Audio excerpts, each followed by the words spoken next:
Ukrainian President Vladimir Zelensky says, NATO support could end the hot stage of the war. Ukraine has indicated that it is willing to cede its annexed territories from Russia to stop the war, but Russia, on the other hand, has warned Ukraine against its NATO ambitions. Get the latest in this next report.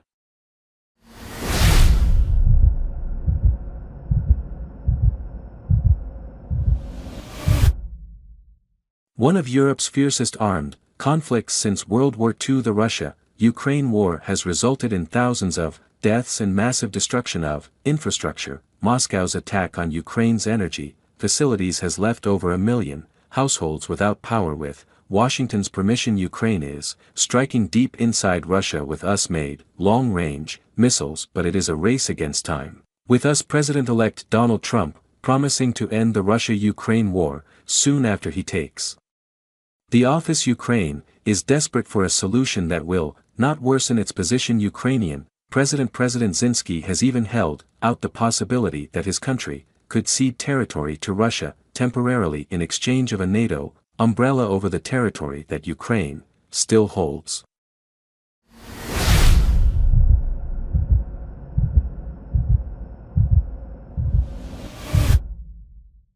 But if we want to stop the hot stage of the war, we should take under NATO umbrella the territory of Ukraine that we have under our control. That's what we need to do first, and then Ukraine can get back the other part of its territory diplomatically.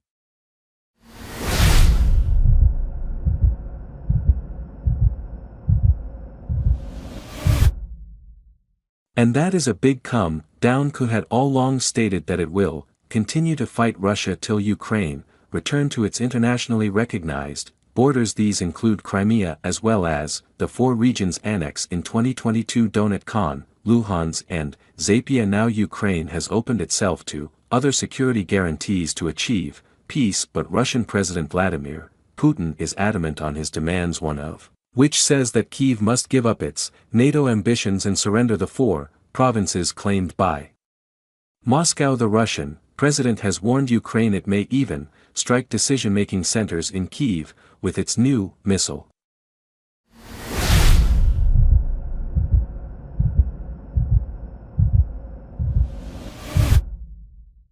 As has already been said, we will respond to the ongoing strikes on Russian territory by Western-made long-range missiles, including by possibly continuing to test the Oresnik in combat conditions as was done on November 21.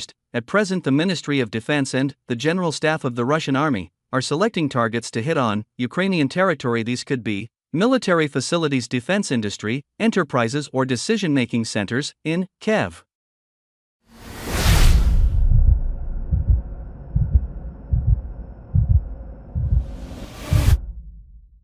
Putin claims the use of several Oresnik missiles in one strike would be comparable in its devastating power to a nuclear weapon. The war has been in Russia's favor in recent months. With its advantages in manpower and equipment, it is pushing Ukrainian forces back in eastern areas. The growing military relations between North Korea and Russia is also worrying the West. North Korean leader Kim Jong-un calls Ukraine's use of long-range weapons a result of direct military intervention by the United States. Kim believes Moscow is entitled to fight in self-defense, and amid the war weariness, President Zelensky's popularity is fading. According to a recent poll, most voters would prefer that he does not seek a second term. The poll by the Social Monitoring Center surveyed 100 Ukrainians and found that as few as 16% of Ukrainians would vote to re-elect him for a second term. The poll has also revealed that about 60% would prefer Zelensky not to even stand for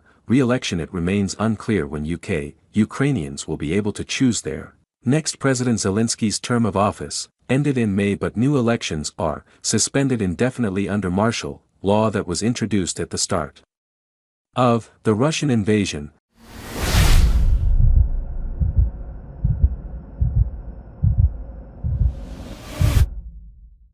Thanks for watching this video.